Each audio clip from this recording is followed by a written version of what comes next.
You're now listening to the Zod and Drea podcast.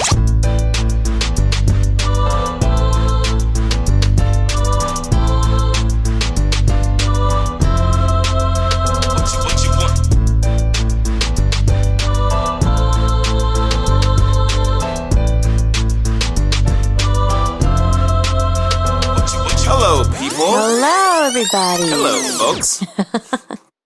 So we're back in effect, the Zod and Drea podcast, and we just had a good weekend. You know, it was Halloween yesterday. It was Halloween, and we had a nonstop weekend. We were in Vegas for a wedding, and then immediately after that, went to LA to participate in another half marathon. Yes, we did. We did one more. This is my 9th of the year, my 8th with the rock and roll series. And for you, it was what? My 5th with the rock and roll series. Yep. So your 5th half marathon. So we're getting up there. You know, my quest for 10 is coming up. Her quest for 7 is coming up. So you know, we'll stay tuned on what we're doing. In the meantime, in case you haven't checked it out, make sure you go to our website www.zodanddrea.com or also YouTube. And you'll be able to see the Zod report and see some of the craziness that went on over there in the Los Angeles Rock and Roll half marathon that happened a couple of days ago. And follow us on Snapchat, too. Yes. This way we try to share as much of our experiences with everybody as possible. So we had some live shots over in LA.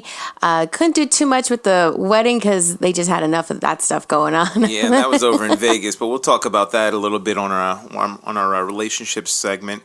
But you know, getting into the show, Drea had finally seen a 1978 film, classic horror movie, since it was obviously the holiday, Halloween. So we're going to talk a little bit about that and give a review that's probably 40 years in the making about that, and see what she thought about the movie. And, you know, if you want, give your take as well. But come on, it's a classic. I know. And don't hate that I just barely saw it. Yeah, she just saw it. And she saw part 2, too. So, I mean, we can even talk about 1 and 2 since it's pretty much just one movie. And we're not talking about the Rob Zombie movies. Not yet. We're going to go into those later on. But, you know, we got to talk about a classic since it was Halloween yesterday. And lastly, we're going to talk about our main topic, which is something that popped up yesterday when on our drive to LA. Somebody was writing this on their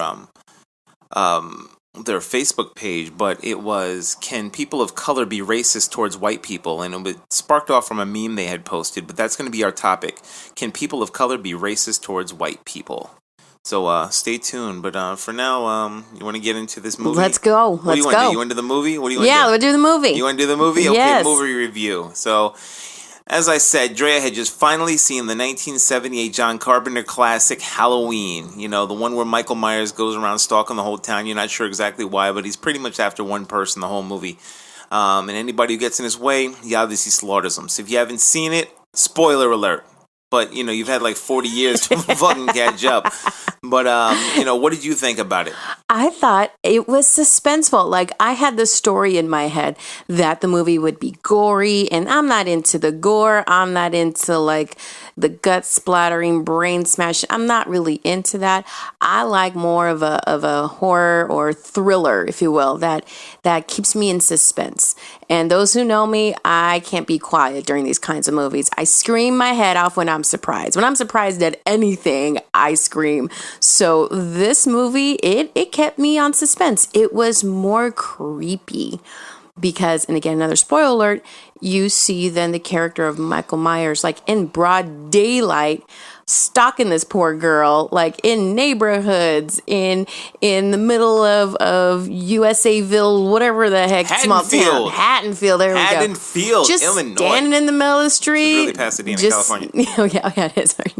And he's just focused on this girl. People are walking around him, doing their thing in life, not even paying attention to this creepy tall guy with some crazy looking mask, just walking down the middle of the streets. So focused on trying to find this chick. That's what was creepy to me. No, it's like the creep factor that you get in these horror movies nowadays. It's not a creep factor. It's usually, you know, the horror. They I guess they focus more on the horror than anything. A horror, as in the most horrible thing that they can do. So that's where the brain splitting and all this other stuff. They try and use the gore and as much blood as they can to scare people. Whereas a classic like Halloween was based more so on what you didn't see, what could be there. It's based on the boogeyman, where the boogeyman, he's under your bed, he's creeping. What is he? But meanwhile, this is such a classic because you get your teenagers who are stupid. Of course, they're having sex, and when you have sex, it's a no-no. But, the subplot is really, this guy who's after his sister, and what you wind up seeing is him putting his family back together, more or less. Wait, what do you mean putting his family back together? Why do you think that he dug up his sister's gravestone, put it on the bed, and then had the dead body there? I thought it was... Oh... That was Judith Myers. Because he's weird? Well, yeah, it's because he's weird. I mean, obviously, nobody just does it. First of all, who can lift up a gravestone? But, they put it in the back of a car and then take it to a house and, prop it up. But it's like, he had one sister, so he wanted to get the other sister, because he killed that one sister. But again, we didn't know that the main character was a sister until the second movie. No. That's not what I'm talking about. Oh. Judith Myers. Remember when he was 6 years old, he walked up in the house. It's the first scene in the movie. And he killed his sister. That's why he was locked up. That was the gravestone that he put on the bed. Right. Right, that's what I'm saying. His sister. He was recreating his sister. So then he wanted the other one, who was Lori, which is his family member, who he wanted, to also kill. So it's like a reunion. It's more like a family reunion. Now, when you see the Rob Zombie one, which I won't give a spoiler to, even though that's that's 2007 or something like that. So you're still late on that one. I'm like, I don't care. This one was really cool. And I love the music. Yeah, the music is always a good guarantee that you're going to get something nice in the 70s. But John Carpenter did his thing.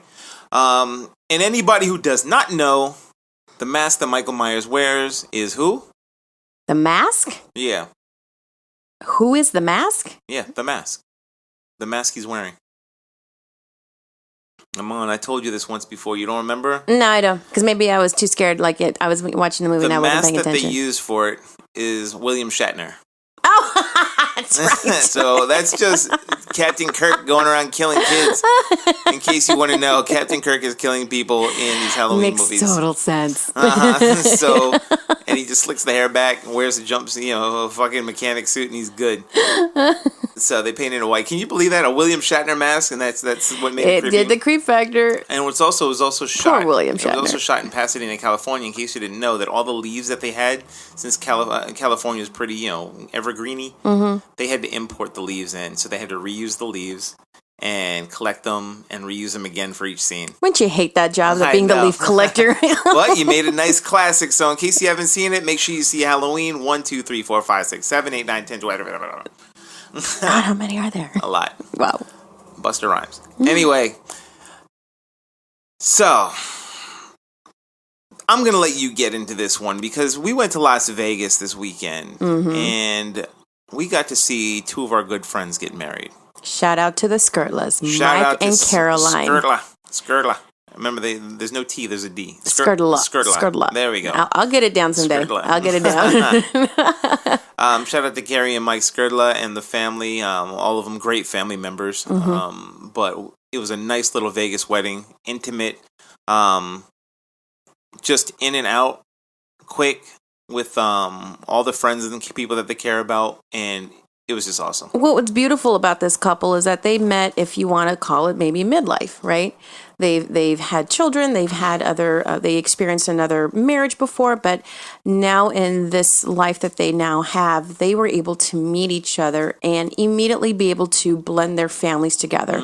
And their families consisted of children that are already grown or about to be 18 and grandchildren, and they were able to merge it in such a cohesive, non-drama way that it really set an example of what a relationship and commingling of families and a marriage can be like, because they included everybody in their relationship. It wasn't just the two of them, it was the two of them and their families, because they knew that they had to all be together, and they make it work. but it was also their chosen family. People that they chose. I mean, I just met the Skirtlas.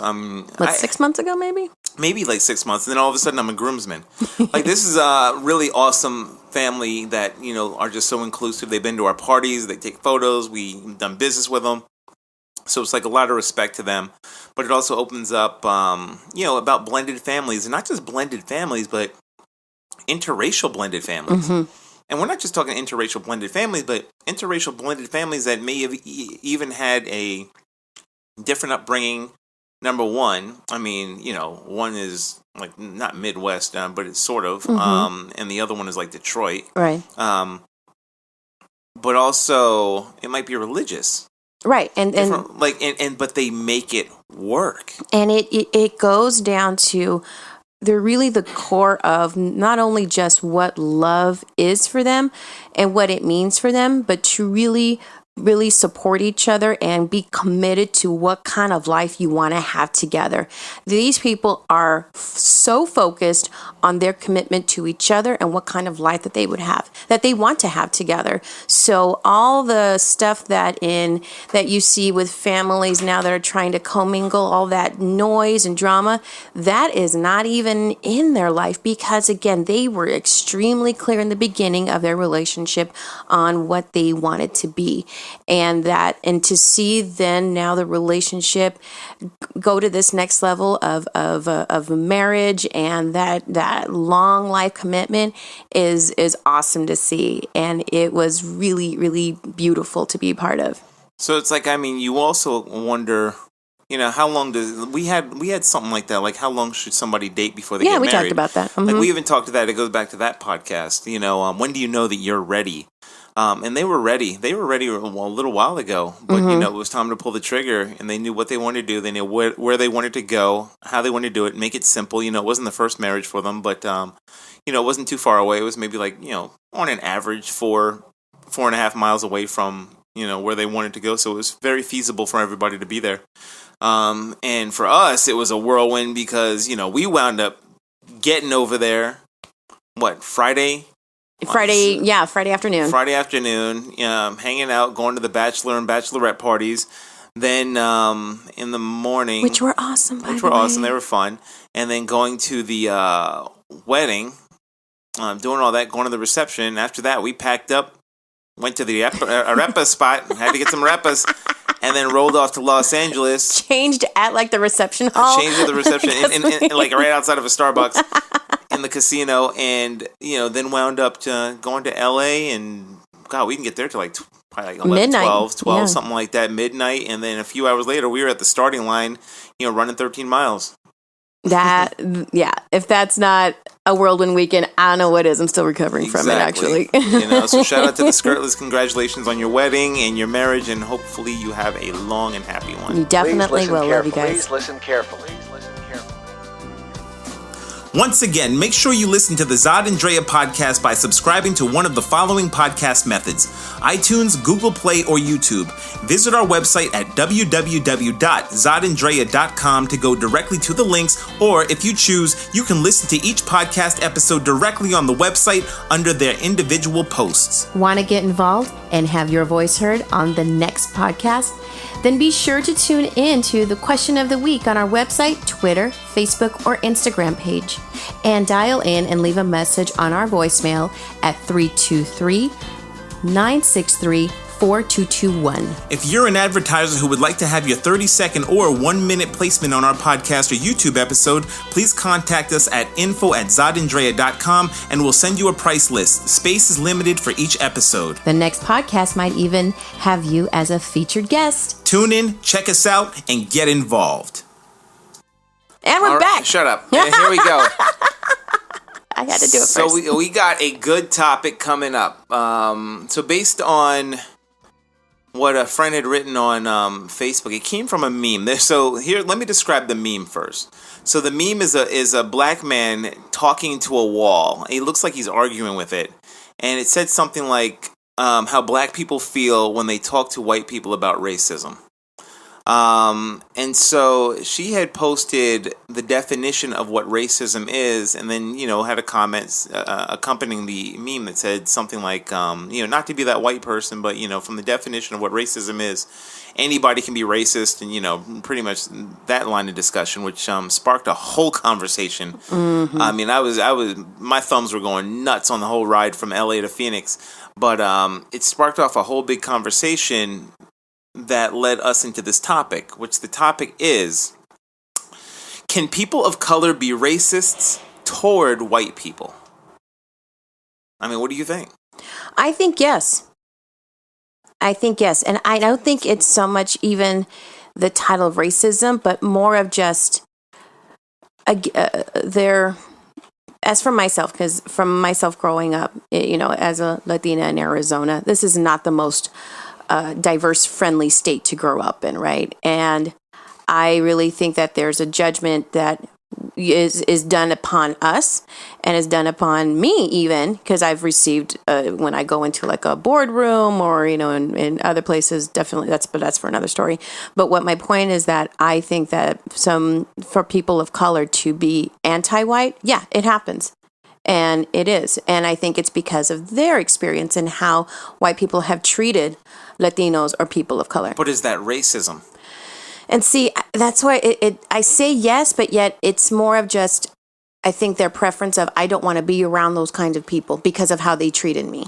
See, and that's what I was discussing on the topic. And it was funny because, like, the poster's white, so she's white, so she's going to have feelings of what a white person feels. She's going to go by the definition of. Mm-hmm. So the definition of racism is the belief that all members of each race possess characters or abilities specific to that race, especially so as to distinguish it as inferior or superior to another race or races. So we're talking about superiority here. Mm-hmm. So it's like, I believe that my skin tone it makes me superior to you as a people. Right. It's an ism. It's a belief system. Like, capitalism or communism. It's a belief system that I believe in this. Mm-hmm. And it's like, if it's people of color being racist towards white people. Now, we have to look at examples. Let's look at examples. If you can close your eyes and you can think, okay, if I can define what a racist is, it's like you believe or you think of what or who. I see like the Ku Klux Klan or David Duke or, the people who are proudly proponents of their own race. Mm-hmm. And it's not that you can't be a proud proponent of your race and the successes that it has done for humanity, for the good of the people, for survival of its own, existence. But that they are better than others, and they try to use things to substantiate that claim. And that's where it gets crazy, and that's where the Klan, skinheads, and some of these other people come throwing Confederate flags, or who have killed people just because it's like, you're black, you're lower than me, so your life means less. Mm-hmm. Your life means less than mine. Mine is more important because I am of this color. So to come back to the question, can people of color be racist towards? To me, yes, it is possible too. Right, it's possible. To me, does it exist in this country? I don't believe that it does on a large scale at all. And that's the thing. I don't believe it. There's not like an organization, if you will, that represents people of color that have that certain belief. You're right, I do. But are there communities? Yes. Do I know of people? Yes. No doubt. And you may know communities and people who are into that type of thing, but I don't even know communities. I mean, I sat there after I was reading all of the comments, and I tried to see what people of color that I can pick out. Black people that I knew personally, mm-hmm. whether they were, of any faith or anything, religion, and try to see, do they ever believe or have they ever said, you know what, my dark skin makes me superior over anybody who is white. Like, I am better to them in the eyes of God and in the eyes of humanity.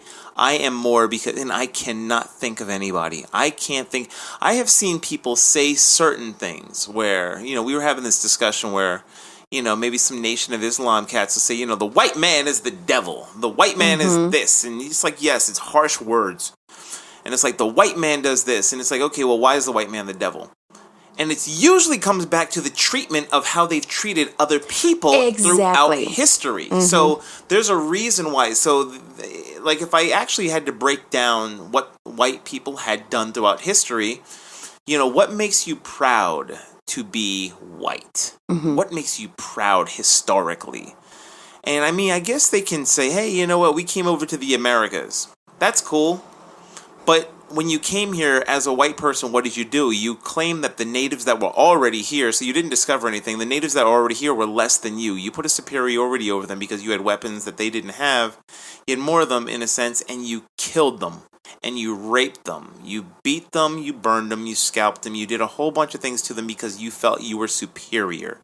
And a lot of it was based on religion, but you felt that you were more than they were. Okay.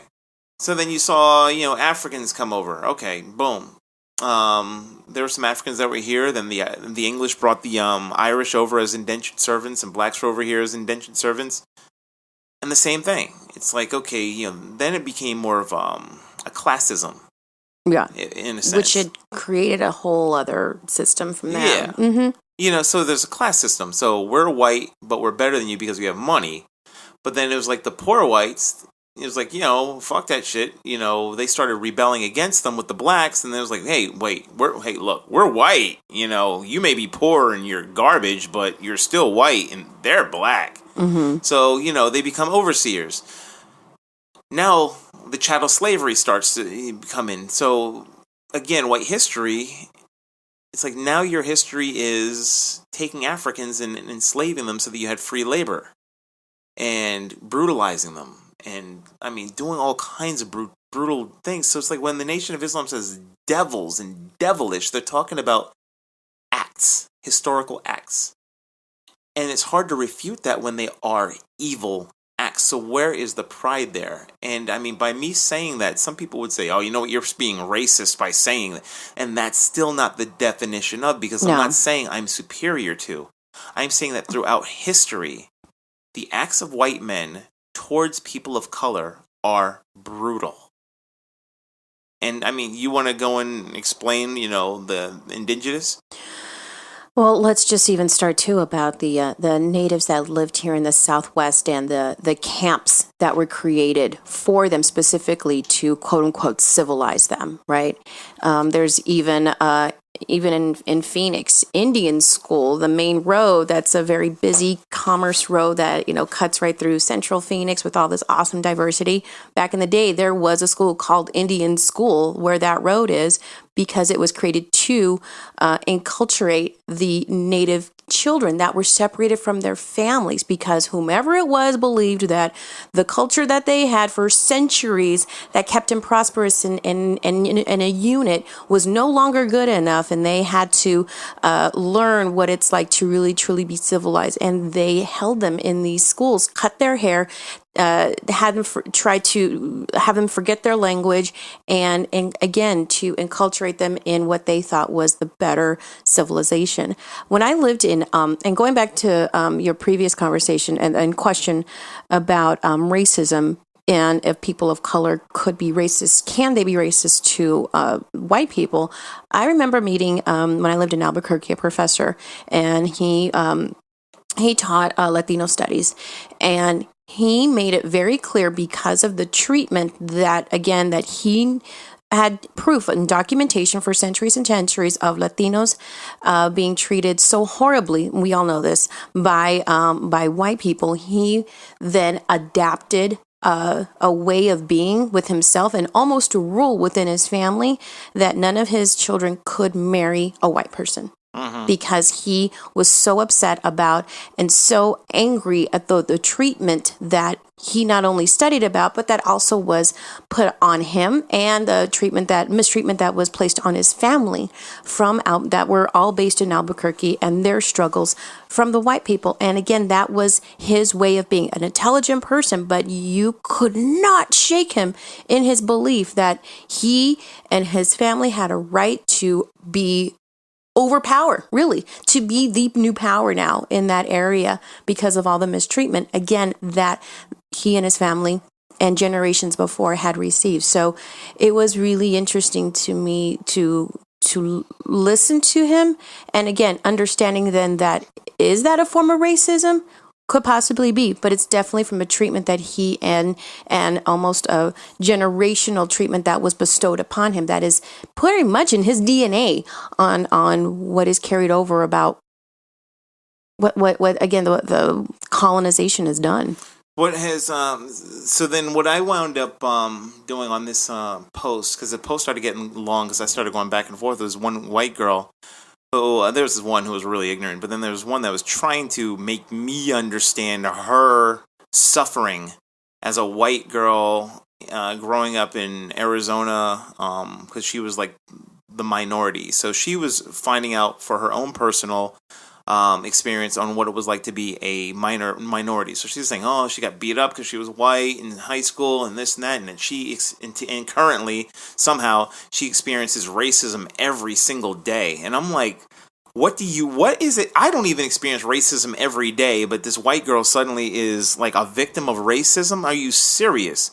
So I tried to get down to the bottom of it. She never gave any examples. She never answered anything as into what she suffered and what her oppressed, state was in the state of Arizona. And like what she called racist as my response was me saying, as a person of color, there's nowhere in the United States I can really go to avoid racism. Because racism it's a belief system. It's the fact that statistics back it up, where a resume with the exact same qualifications will have the black person not hired. The white person will be hired at twice the rate than a black person if his name is Deshaun versus Danny. Mm-hmm. So depending on how you name someone, so I can't avoid something like a loan. I will be less likely to get a loan just because of my skin color, and a white person will have more of an opportunity to do that. She didn't believe that existed, which is also called white privilege. But I told her that all she had to do was move to Scottsdale, and she can avoid all of that. She can avoid all of whatever the Mexicans were doing to her currently day to day, in her life, making her life a living hell. That's all she would have to do. Her suggestion to me and anybody who felt like me was to leave the country. And that to me is what is racist. Like your resolution for me to solve a crisis of racism is for me to leave the country. When I told her that if she wanted to leave her racist state, whatever she was claiming to be, was just to move one town over. Like it was that easy for her to be able to avoid that, because they say I think 1 in 8 white people will have a really close black friend, whereas I think it's 1 in 2. I think black person will have a really close white friend, and that's how you segment people off. That's how you segment. That's where racism starts. So it's like, as a person of color, for me to be able to be racist towards a white person, to be racist, maybe I can do it individually because I can believe that my race is superior to them because we've survived this, we've done this, and we have to do. But as a group, as a large percentage of the nation, it just doesn't happen. An Indian culture or a Mexican culture or a Muslim culture or Muslims. Yeah, I just don't see them grouping together and forcing white people to the will of themselves and denying loans, doing this, as all white people, where white people as a whole will suffer. And that's systemic racism. It's something that white people have created since the 1600s, and it's been enacted since now, and they refuse to see it, listen, or try to have a conversation with it. And it gets frustrating sometimes. So it's like, no, I don't think people of color can really be racist in this country, not as a group. No. Individually, yes, but not as a group. No, but again, looking at what can we do together to start changing the conversation. Communication. Not just posting stuff, but getting active in your community, merging together as one to end all this conversation. Yeah. I'm over it. It's going to take time. All right.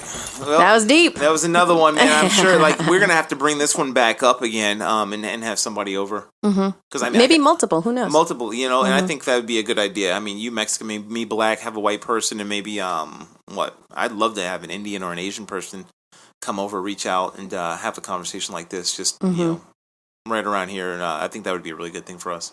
Any different religious backgrounds, come on, just come reach out to us. We want you here. We want your feedback. Tell us what you thought about this conversation. Did you think it was bullshit? Did you think it was great? Tell us. Let us know on our Twitter page is Zod Andrea. Everything is at Zod Andrea, so it's really easy to find us. Or you can go to the website, make a comment there. It'll post up on the Facebook pages, Instagram, Twitter, the whole 9 yards, Snapchat. You can find us. Also, shout out, you got 1 more week left to vote. 1 week to vote. This is crucial. I can't even express anymore, so get out there and vote. All right, people.